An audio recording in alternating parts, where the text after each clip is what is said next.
France 24 et Public Sénat présentent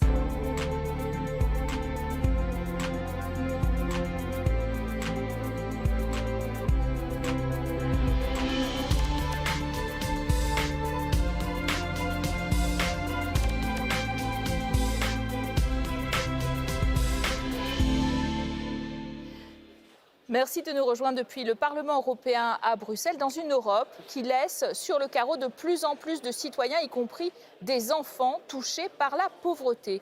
Ainsi, 3 Européens sur 10 s'estiment précaires selon une récente étude de l'Ipsos pour le Secours populaire. Dans un contexte de forte inflation et de crise énergétique, les filets de sécurité de nos social-démocraties ont un peu amorti le choc puisque la pauvreté ne s'est pas accrue au sein des 27, mais elle n'a pas reculé non plus. 95 millions d'Européens sont menacés d'exclusion sociale et la promesse faite de baisser ce chiffre de plusieurs millions par la Commission européenne n'a toujours pas été tenue. Et d'ailleurs, lors de son discours de rentrée, la chef de l'exécutif Ursula von der Leyen n'a pas eu un mot pour les plus démunis, à croire que l'Europe sociale n'est plus à l'ordre du jour. Alors pour en débattre, 2 invités, un Français du groupe de la gauche, Emmanuel Morel, bonjour. Et face à vous, un Roumain du groupe Renew, Alin Mituta, bonjour à vous. On commence avec vous. Je précise que votre pays, la Roumanie, est le pays le plus pauvre de l'Union, avec 34% de taux de pauvreté. Votre entrée dans l'Union européenne n'a pas amélioré la situation de vos concitoyens les plus fragiles ?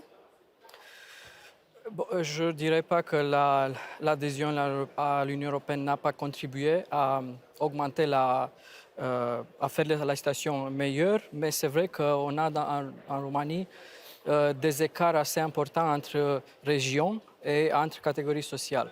On a par exemple la capitale, Bucarest, et d'autres grandes villes qui sont au-dessus de la moyenne européenne en ce qui concerne le PIB par exemple.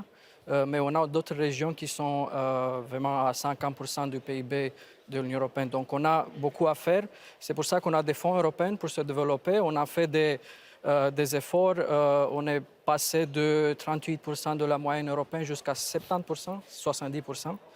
Donc on a fait des efforts, mais c'est vrai que les disparités sociales sont encore très, très, très importantes. Alors selon la dernière enquête Ipsos, 38% des Européens sondés ne font pas 3 repas par jour et 10% font appel à des associations pour se nourrir. Alors Emmanuel Morel, c'est ça finalement le continent le plus riche en 2023 ?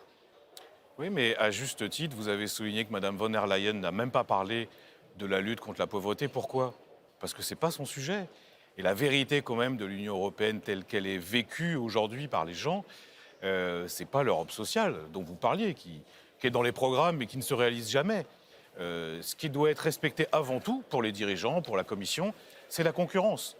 La concurrence entre les salariés, la concurrence entre les États, et d'ailleurs les traités eux-mêmes n'évoquent pas l'Europe sociale ou la lutte contre la pauvreté, mais par contre, ils insistent bien sur la liberté de circulation des marchandises, des capitaux, des personnes.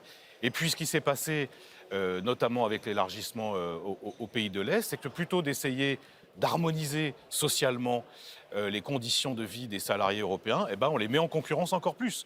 Et par exemple, c'est le travail détaché qui a fait tant de mal dans les pays d'Europe de l'Ouest. Et donc, finalement, moi, ça ne m'étonne pas qu'elle n'en parle pas, Mme von der Leyen, mais c'est tout le problème. C'est que ça devrait être une priorité absolue. Et plutôt que la concurrence et la compétition, mettre au cœur du projet européen la solidarité, ça ferait du bien. On est loin de ça, et le contexte actuel, avec l'inflation, avec la crise de l'énergie, exacerbe ces tensions. Parce que vous avez parlé des enfants. Et en effet, c'est très préoccupant de voir qu'aujourd'hui, vous avez des dizaines de milliers d'enfants en Europe qui n'ont pas de toit. Presque 1 million de sans-abri en Europe. Et je ne vous parle pas des étudiants. Les étudiants, c'est pareil, des étudiants pauvres, ça explose dans les pays européens. Et face à cette situation d'urgence sociale, la vérité quand même, c'est que la Commission et bien des dirigeants ne font pas grand-chose. Pourquoi ? Parce que ce n'est pas leur sujet, encore une fois. C'est bien le problème. Alin Mituta, vous faites partie plutôt de la majorité qui soutient la Commission, en effet, qui s'était fixé comme objectif la réduction de la pauvreté en Europe. On l'a dit, pas un mot sur le sujet lors de son grand discours de rentrée de la présidente de la Commission européenne. L'Europe sociale, réduire les inégalités. Vous êtes d'accord ? Ce n'est pas une priorité, ce n'est plus une priorité. Vous êtes déçus ? Oui, bon, je suis d'accord qu'il faudrait faire mieux au niveau européen sur des questions sociales. Mais la vérité, c'est que dans les traités, on n'a pas de compétences au niveau européen sur les questions sociales. C'est une politique strictement Mais nationale. alors pourquoi se fixer un objectif, la réduction de la pauvreté? Mais justement, c'est ça le problème. Parce que, je suis d'accord avec M. Morel qui dit on a un problème avec, par exemple, la pauvreté des enfants. Et je viens d'un pays dans lequel plus de 40% des enfants sont en risque de pauvreté et d'exclusion sociale. Qu'est-ce qu'on fait au niveau européen? On a adopté une recommandation qui dit qu'il faudrait faire quelque chose. On n'a pas de budget pour ça, c'est juste des recommandations comme ça. Donc, on n'a pas une vraie politique sociale au niveau européen. Je suis d'accord qu'il faudrait avoir une politique sociale, mais pour cela, il faut changer les traités. Parce qu'avec les moyens qu'on a au niveau européen dans ce moment, avec le budget qu'on a, on ne peut pas faire tout. Donc, on ne peut pas gérer tous les problèmes avec 160 milliards d'euros par an. C'est vraiment ridicule. Pourquoi changer les traités? Il y a après tout une commission. La commission, elle a un pôle emploi, affaires sociales, Fonds social européen, etc. Mais qu'est-ce qu'on fait dans la commission d'emploi? Je suis membre de la commission d'emploi. On fait des recommandations, comme je dis, des résolutions, des choses comme ça. On n'a pas les pouvoirs dans les traités de faire des directives, des règlements, donc de la réglementation qui est forte. Parce que sinon, on peut toujours donner des recommandations au pays, mais sans avoir les moyens de les mettre en pratique. Mais la lutte contre la pauvreté, c'est qu'une question institutionnelle, c'est qu'une question de traité, là, en Non, moi je crois que c'est une question politique. Et le problème, c'est qu'il faut changer de politique. Changer de politique économique, ça veut dire quoi? Ça veut dire rompre avec l'austérité budgétaire. Là, on aura un débat dans les prochaines sessions sur est-ce qu'on revoit le pacte budgétaire? Et vous avez déjà tous les pays dits frugaux qui disent attention, surtout pas de déficit supplémentaire. En fait, en Europe, à part le pape qui se soucie encore de la pauvreté. Et attendez, moi et bien d'autres, nos électeurs, la plupart des gens en fait, vous, c'est les dirigeants qui sont un peu sourds à ce qui se passe. Mais j'insiste sur autre chose, quand je disais c'est de la politique, pas seulement budgétaire. La politique monétaire, par exemple, aujourd'hui, avec des taux très hauts, ça a des conséquences concrètes sur la pauvreté. Hein. La crise de l'électricité, quand on voit les conséquences pour les petits chefs d'entreprise et les gens, les ménages, mais ça, c'est de la politique, parce que le marché européen de l'électricité a été conçu de façon totalement absurde. Le prix est annexé sur le gaz explose, et résultat, on a des centaines de milliers d'entreprises qui sont en difficulté. Donc en fait, au-delà de la question institutionnelle des traités, la vérité, c'est que c'est la politique économique qui est menée par les institutions européennes qui ne va pas. Et c'est ça qu'il faut changer, parce que, mais encore une fois, il n'y a pas que le pape. Hein. Je veux dire, les Européens, quand on les interroge sur ce qu'ils attendent de l'Union européenne, ils mettent ces questions-là au cœur, la solidarité. Sauf que pour l'instant, les dirigeants sont sourds à la question du creusement des inégalités.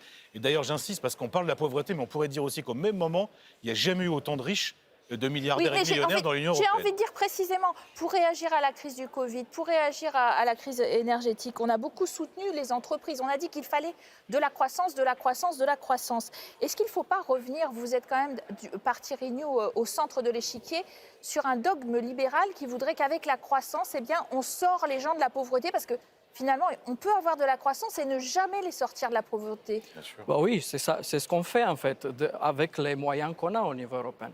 Par exemple, pour la crise Covid, on a eu au niveau européen le fonds sûr. Vous connaissez le fonds sûr, 100 milliards d'euros pour aider les compagnies, pour aider les travailleurs à passer les situations qui étaient difficiles dans la crise. On a aussi le fonds européen, on a le fonds social européen, 100 milliards d'euros sur 7 ans. Ce n'est pas beaucoup, mais c'est quand même quelque chose. Il faudrait avoir aussi le pouvoir d'adopter des règlements, des choses plus contraignantes. Parce que sinon, comme j'ai dit, on a les politiques, par exemple, pour sortir les enfants de la pauvreté, mais on n'a pas les moyens de les mettre en place au niveau des politiques nationales. Donc, ce qui reste, c'est des politiques nationales qui sont strictement, disons, nationales, parce qu'on ne peut pas faire des choses au niveau européen. Et c'est pas. On n'arrive pas à bien viser d'ailleurs avec les fonds de cohésion, avec les fonds finalement de relance. On arrive à viser la couche justement qui travaille, les travailleurs pauvres peut-être, mais on n'arrive pas vraiment à viser ceux qui sont déjà marginalisés, qui ne sont pas inscrits nulle part, qui sont un peu invisibilisés. Alors déjà, les travailleurs pauvres, c'est 30 millions, au moins 30 millions en Europe, hein, et on ne les vise pas tous. Mais là où vous avez raison, c'est le programme sûr, par exemple, ou le plan de relance, c'était des bonnes idées. Le problème, c'est que les intentions actuelles de la Commission et de certains États membres, c'est de les abandonner, alors même que ça avait quand même permis, comme vous le disiez en introduction, des filets de sécurité.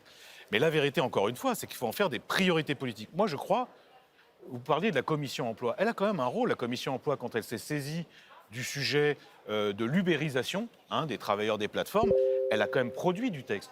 Moi, je crois que rien n'empêche aujourd'hui les eurodéputés, évidemment avec les autres institutions, de faire une directive sur les salaires et faire une proposition, par exemple, de les indexer sur l'inflation. On sait qu'aujourd'hui, c'est quand même un sujet brûlant. Il y a eu une directive sur le salaire minimum européen il y a un an. Largement insuffisante. C'était un premier pas, mais largement insuffisante, comme d'ailleurs à chaque fois qu'on parle d'Europe sociale. Mais c'est possible. Alors, il y a quelque chose aussi qui a changé la donne. La guerre en Ukraine et le changement climatique accentuent la notion de précarité énergétique. On a réussi à passer l'hiver 2022-2023 tant bien que mal.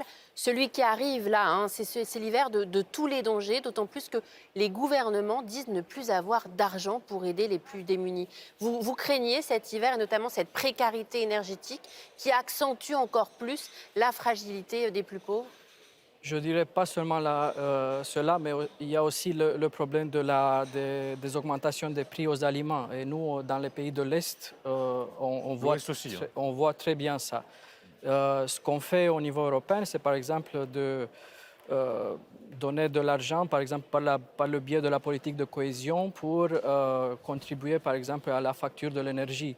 Mais ça, c'est pour une période limitée. Donc on a fait ça l'année passée, certains pays ont le fait. Je pense qu'il faudrait continuer une politique sociale au niveau européen. Je suis tout à fait d'accord avec vous. Mais changeons les traités alors, puisqu'on donne à l'Union européenne les moyens de faire ça. Mais en attendant, vous faites quoi pour l'hiver qui arrive? Vous dites quoi aux concitoyens européens qui voient l'hiver arriver avec des factures qui flambent et une précarité énergétique qui cesse de s'accentuer? Mais par exemple, pour le gaz, on fait déjà des choses. Par exemple, on a pris une décision au niveau européen, la Commission a pris cette décision de mettre dans le dépôt de gaz assez de gaz pour passer l'été. Donc c'est quelque chose qu'on a fait déjà. Je suis d'accord qu'on devait faire plus, mais il faudrait avoir les moyens pour faire ça au niveau européen. Parce que, comme je disais, au niveau national, c'est vrai que chaque pays prend ses propres mesures. D'ailleurs, en France, Emmanuel Morel, les Restos du Cœur en appellent désormais à la solidarité de l'État, alors que d'ailleurs l'association, elle était particulièrement aidée traditionnellement par la politique agricole commune. Elle recevait les résidus de cette PAC. Même la solidarité privée semble en faillite. Les gens ne veulent plus aider, quoi. En fait, c'est plus une priorité où ils n'ont plus les moyens. Je dirais pas ça. Il y a surtout beaucoup de gens qui n'ont plus les moyens d'aider. Les Restos du Cœur, en effet, ont alerté. C'est une situation très dramatique. Mais si on en reste à l'Europe, c'est exactement pareil. C'est d'ailleurs la raison pour laquelle on est un certain nombre d'eurodéputés, de droite comme de gauche, à demander à ce que le fonds qui va en direction des banques alimentaires soit largement amélioré. Aujourd'hui, c'est 600 millions sur une période de 5 ans. Ça ne suffit pas. Et en France, on dit que c'est un besoin de plus de 30%. C'est à peu près vrai dans tous les pays d'Europe, même des pays supposément riches comme l'Allemagne ou la Belgique. Donc là, je pense que dès la discussion budgétaire, on peut améliorer ça concrètement. Mais je reviens sur ce que disait mon collègue qui vient de Roumanie. Moi, je pense qu'il y a quand même des choses qu'on peut faire maintenant. Sur les prix alimentaires, il faut... Alors, c'est pas très libéral, c'est pas vraiment le marché, mais il faudra en passer par le blocage des prix. Parce qu'aujourd'hui, en France, par exemple, les prix alimentaires, là, c'est plus 12%. On prévoit éventuellement plus 20% l'année prochaine. Vous voyez bien que ça, c'est une trappe à pauvreté considérable. Mais je reviens sur l'énergie, parce que je trouve qu'on n'a pas assez le débat au niveau européen. On a un marché européen de l'électricité qui marche sur la tête. Indexer le prix sur le gaz, c'est une folie, puisque par définition, le gaz est en train de s'envoler. On est censé le réformer. D'accord, on réforme, sauf que ça fait maintenant 6 mois qu'on dit qu'il faut le réformer. Les commissaires, d'ailleurs, ne sont pas d'accord entre eux, les États membres non plus. Or là, il y a une urgence, une vraie urgence. Je vous prends l'exemple français. Si, comme les Portugais ou les Espagnols, on sortait du marché européen de l'électricité, les prix pour nous, ça serait 50% moins cher. Vous imaginez ce que ça veut dire pour les gens. Donc là, si ce n'est pas au cœur de la campagne européenne, par exemple, Et si c'est même pas au cœur de nos débats là dans les mois qui viennent, ben on joue pas notre rôle. Et ben moi je veux que la question du marché européen de l'électricité qui dysfonctionne totalement soit traitée urgemment. Alors justement, vous parlez de la campagne européenne. Les partis d'extrême droite arguent qu'il ne faut accueillir aucun réfugié, aucun migrant dans une Europe qui ne parvient pas à aider ses pauvres. C'est un argument massu, c'est une réalité à l'Union. Bah, c'est clairement une réalité, je pense, dans toute l'Union européenne. Les partis d'extrême droite sont très, très puissants et je pense que dans le futur Parlement, on aura peut-être un tiers de députés qui viendront de ces familles politiques. Mais c'est un argument qui se diffuse de plus en plus dans les sociétés qui européennes. se diffuse, mais je pense que nous, les partis politiques, les politiciens qui sont au centre, devons faire plus pour expliquer aux gens quels sont les avantages de l'Union européenne, quels sont les avantages de la démocratie, parce que l'extrême droite, je pense qu'ils sont aussi contre la démocratie en soi. Et donc, oui, les élections de l'année 2024 sont essentielles pour le futur de l'Union européenne. Le rêve européen, il existe encore. On peut espérer une Europe sans pauvres un jour? Oui, mais je reviens sur votre sujet. Alors, ça sera la confrontation traditionnelle avec l'extrême droite, mais le principe de solidarité qui devrait prévaloir au sein de l'Union européenne, il doit prévaloir aussi avec les autres pays du monde. Moi, je ne comprends pas que l'Europe ne fasse pas plus d'efforts pour participer au développement de continents qui sont nos frères. Je pense à l'Afrique, je pense au pourtour méditerranéen qui a été quand même abandonné depuis quelques années, il faut bien le dire. Il n'y a plus de politique européenne en direction de la Méditerranée. Ça fait partie aussi, vous parliez du rêve européen, en tout cas l'identité politique de l'Europe, c'est aussi ce principe de solidarité qui devrait valoir à l'intérieur et à l'extérieur. On en est loin, mais moi je ne désespère pas. Avec un peu plus d'impôts peut-être pour financer ce rêve européen? Mais ce n'est pas que les impôts, c'est surtout la redistribution des richesses, Madame de Camaret, parce qu'en fait, comme je le disais tout à l'heure, des riches en Europe, il y en a de plus en plus. Le problème, c'est qu'il faut réduire les inégalités. Et pour ça, il faut des politiques de redistribution dont Mme von der Leyen et sa majorité ne veulent pas. Et on aura l'occasion d'en reparler. Merci à tous les deux d'être venus débattre sur notre plateau. Merci à vous d'avoir été en notre compagnie. Restez bien sûr sur nos deux antennes. L'information continue.